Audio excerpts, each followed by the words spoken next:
اور ہم نے مختلف کیبل نیٹ ورک پہ چلانا ہوتا ہے. آپ کے سوال سے شاید کئی بندوں کی رہنمائی ہو جائے.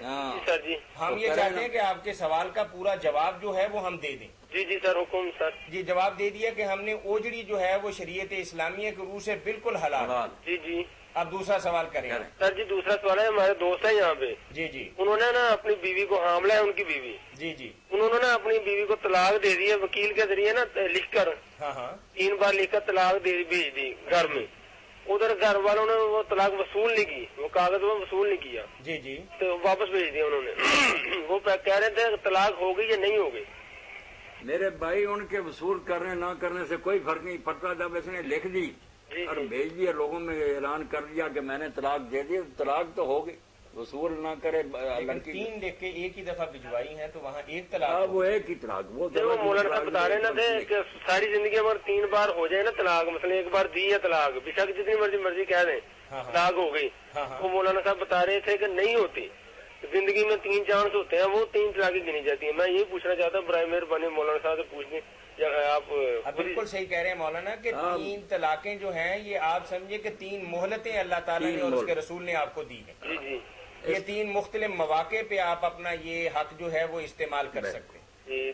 اس کے لیے آئیں, کسی وقت حوالے لیں اور ان کو شائع کریں تاکہ لوگ اس جھنجھٹ سے نجات پائیں. مولانا صاحب یہ طلاق نہیں ہوئی پھر اس لیے نہیں, ایک تو ہو گئی نا. اچھا, اب وہ ان سے صلح کر سکتا ہے نا, اب رجوع کر سکتا ہے. یہ طلاق کب بھجوائی تھی اس بھائی نے؟ انہوں نے تقریباً 3-4 دن ہو گئے ابھی. کوئی بات نہیں, صلح کر لے. صلح کر لیں گے نا جی. 3 ماہ کے اندر وہ صاحب رجوع کر سکتے ہیں. ٹھیک, صحیح سر, بڑی مہربانی, شکریہ. تو مولانا پھر اس کی جو جی تھوڑا سا آپ کے سوال سے ہی سوال نکل رہا ہے جی کہ اگر اس نے طلاق بھجوائی ہے اور اس طلاق کے 4-5ویں دن وہ بیوی نے کسی بچے کو جنم دے دیا, ٹھیک, تو اب اس کے رجوع کا کیا طریقہ ہوگا؟ اب نیا نکاح کرنا نکاح ہوگا. میں اچھا ٹھیک ہے. اچھا, اگر تو اس مدت کے دوران بیوی نے کسی بچے کو جنم دے دیا جی تو پھر تو مولانا یہ فرما رہے ہیں کہ اب تجدید نکاح ہوگا. جی, دوبارہ یعنی آپ کی وہ بیوی ہے وہ رضامند ہے اور آپ بھی رضامند ہیں, تو کسی عالم دین کو بلا کے اور 2 بندوں کو اکٹھا کر کے ایجاب و قبول کر سکتے ہیں. لیکن اگر اس نے ابھی تک بچے کو نہیں جنا تو وہ آپ کی متعلقہ ہی ہے اور آپ اس کے ساتھ رجوع کر سکتے ہیں, اور اس میں نکاح جدید کی ضرورت نہیں ہے. سر بڑی مہربانی, تھینک یو. آپ کوثر کی بات چل رہی تھی مولانا, آپ نے فرمایا. میں نے تو ساری باتیں بیان کی. ایک تو دین میں ہے نئی بات, دوسرا اس کتاب میں السلام علیکم. السلام علیکم. جی وعلیکم السلام. میت جو ہے پھٹے گی تو پھر اس کا خون اور ٹیپ لگے گا تو کیا بنے گا؟ جی بھائی فرمائیے. جی السلام علیکم. مولانا صاحب بیٹھے ہیں. جی یہ مولانا صاحب سے پوچھنا تھا کہ تعویذ پہننا جائز ہے؟ جائز ہے. جی جائز ہے تعویذ پہننا. اچھا چلو ٹھیک. السلام علیکم. جی وعلیکم السلام ورحمۃ اللہ. یعنی آپ نے آب کوثر کے حوالے سے یہ بتایا کہ صحابہ کرام رضوان اللہ علیہم نے اور دیگر صلحاء امت نے کبھی اس طرح کا کوئی عمل نہیں کیا. جی مولانا بھائی کا ایک. السلام علیکم. السلام علیکم سر. وعلیکم السلام. سر مولانا صاحب سے بات کرنی ہے تھوڑی سی. یہ کریں. سر پہلے بھی ہم نے پوچھا ہم سے, لیکن ہمارے گھر والے کہتے ہیں ہم نے مولانا صاحب سے بات کرنی ہے والی. کریں نا مولانا, آپ کی بات سن رہے ہیں, آپ کو سنائیں گے بھی اپنی جو جواب ہوگا آپ سنیں گے ان کا. اچھا سر, یہ بات دوبارہ کر لیں. جی کریں. ہیلو. جی سر جی, وہ گزارش یہ تھی کہ اگر مولانا صاحب سے بات کروا دیتے تو بڑی مہربانی. بھائی آپ کیا کرتے, مولانا تو سن رہے ہوتے ہیں. یہ مولانا بول رہا ہوں آپ کریں بات. مولانا کہیں گئے ہوتے ہیں. اصل میں آپ ٹیلی ویژن پر دیکھ رہے ہوتے ہیں اس وقت شاید. جی میں ٹیلی ویژن پر بیٹھا ہوں. بالکل صحیح ہے, آپ کی غلط فہمی بھی بالکل بجا ہے. ہم بار بار یہ اعلان کرتے ہیں کہ یہ ہمارا پچھلے اتوار کا پروگرام ہے. اچھا, یہ پچھلے اتوار کا پروگرام. آج جو آپ سوال کر رہے ہیں آپ اگلے اتوار کو اپنی آواز بھی سنیں گے اور تصویر تو نظر نہیں آئے گی. ٹھیک ہے نا جی. آپ کو غلط فہمی جو ہو رہی ہے وہ صحیح بات ہے آپ کی. باقی آپ اپنا سوال کریں, ہم آپ کو جواب کریں. سوال. اچھا سر, تھوڑی سی اپنا ریکویسٹ ہے آپ کے آگے. جی یہ اوجری کے بارے میں ہم نے نا کئی بار اخبار میں بھی پڑھا ہے. لکھتے ہیں جی وہ حرام ہے اوجری وغیرہ جو بھی ہے, کپورے اوجری وغیرہ. اچھا, آپ یہ بتائیں کہ کون سا اخبار ایسا ہے جو بالکل صحیح خبریں دیتا ہے؟ سر وہ مسائل ہوتے ہیں نا جو میگزین میں, हाँ हाँ, उनके बारे में हम रिक्वेस्ट। मौलाना ने कुरान और सुन्नत के हवाले से यही वजाहत फरमाई है कि दुनिया जहान के अंदर कोई ऐसा आलमी दीन नहीं है सिवाय एक के, उसका नाम मैं बाद में ले लूंगा, कि किसी एक आलमी दीन का नाम लें कि जिन्होंने कहा कि ओजड़ी हराम है। किसी ने नहीं, आप बताएं।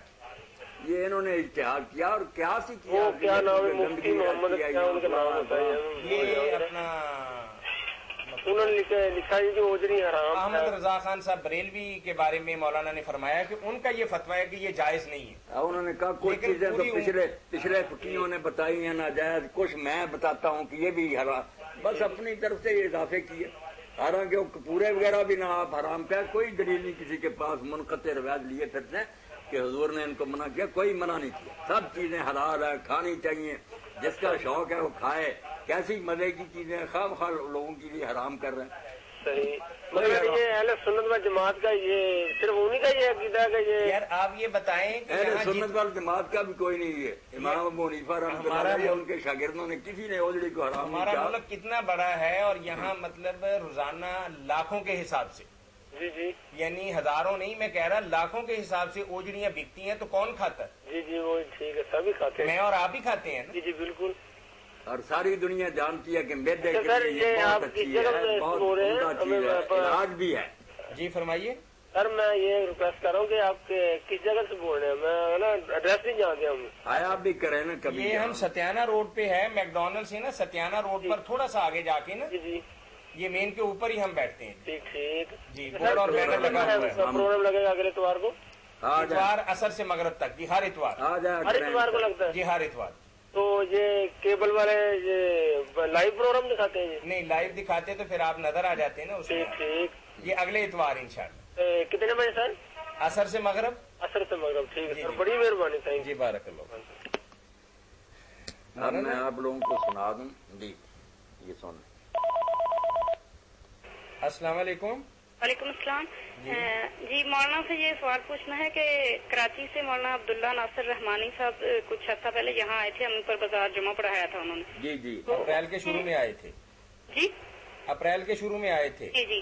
तो उन्होंने वहाँ ये बताया था कि ये जो उलमाए कराम अपनी तकरीर में लोगों से कहते हैं कि आप कहें सुभान अल्लाह, तो इस तरह या इंशाअल्लाह ऐसे कुछ कह देते हैं कि आप ऐसे कहें। ये जो गीत गाने वाले उलमा हैं ये थोड़ी देर के बाद कहते हैं कि भी सुभान अल्लाह कहते हैं, आपको क्या परेशानी है, सुभान अल्लाह कहें। जी जी, तो कोरस की शक्ल में कहलवाते हैं। जी जी, तो उन्होंने ये बताया था कि ये जो है ये बिदअत है, तो ऐसे नहीं कहलवाना चाहिए। तो मैं ये पूछना चाहती हूँ कि माशाल्लाह इतने बड़े बड़े उलमाए कराम हैं जो ऐसे कहलवाते हैं, अक्सर तकरीर में हम सुनते हैं। तो इसकी जरा वजाहत फरमा दें। इससे ही मेरी बच्ची पता चला कि वो जो कहा उन्होंने नासिर साहब ने, उससे आपने मुहक्किक आदमी है, आपको पता चल गया ना कि ये बड़े बड़े उलमा जिनको आप समझे ये बड़े उलमा नहीं है। उन्होंने ठीक बात कही कि अल्लाह के रसूल खुतबा देते थे, साहबा तकरीरें करते थे, किसी ने कहा कि कहो माशाअल्लाह सुभानअल्लाह, कभी नहीं करवाया। और ये है भी बेवकूफी के आदमी लोगों से कहलवा कर कबला है। अगर किसी को बात पसंद आ गई है और किसी ने अपने तौर पर, ये तो हदीस में आता कि कई बार साहबा किराम खुश हुए तो उन्होंने कहा दिया ला इलाहा इल्लल्लाह अल्लाहु अकबर, किसी के मुंह से निकल गया खुशी से। मगर ऐसा कभी नहीं हुआ कि कहलवा करके लोगों कहो कहो सुभान अल्लाह। यार ये तो खामखा दाद लेने वाली बात है, नादानी कहना। ये भी है कि सुनने वाले लोग जो हैं उनको बाज़ औक़ात इस चीज का इल्म नहीं भी होता कि किसी बात पे वो किस बात पे क्या कहना चाहिए। नहीं, कहना ही नहीं चाहिए, बल्कि उनको समझाना चाहिए। कहें मैंने कहा चुप रहो, बस तकरीर गौर से सुनो, जो मैं कह रहा हूँ उसकी तरफ तवज्जो करो। ये सुभान अल्लाह माशाअल्लाह की जरूरत नहीं, ये दाद लेनी छोड़ दें। आप भी अगर है ना तबलीग करती तो ना औरतों से कहा करें, उनको बल्कि खामोश कराएं कि बात की तरफ ध्यान दें, ये शाबाश देने की जरूरत नहीं। जी जी जी, शुक्रिया। मौलाना ये तो कारोबार बना हुआ है, बाकायदा इसकी एक केसट बनाते हैं, फिर दूसरों को बताते हैं कि यार मेरी दफा 15 दफा सुभान अल्लाह कहा गया और तेरी दफा 14 दफा कहा गया। अस्सलाम वालेकुम। हेलो, वालेकुम सलाम। जी यूनुस भाई, कैसे हैं आप? मैं इकरामुल्लाह न्याज़ी बकर। हाँ, बकर से बात कर रहे हैं। क्या हाल चाल है आपके? आप सुनाए जनाब। बड़े अरसे के बाद आप आ जाए हैं ना, इसलिए नाम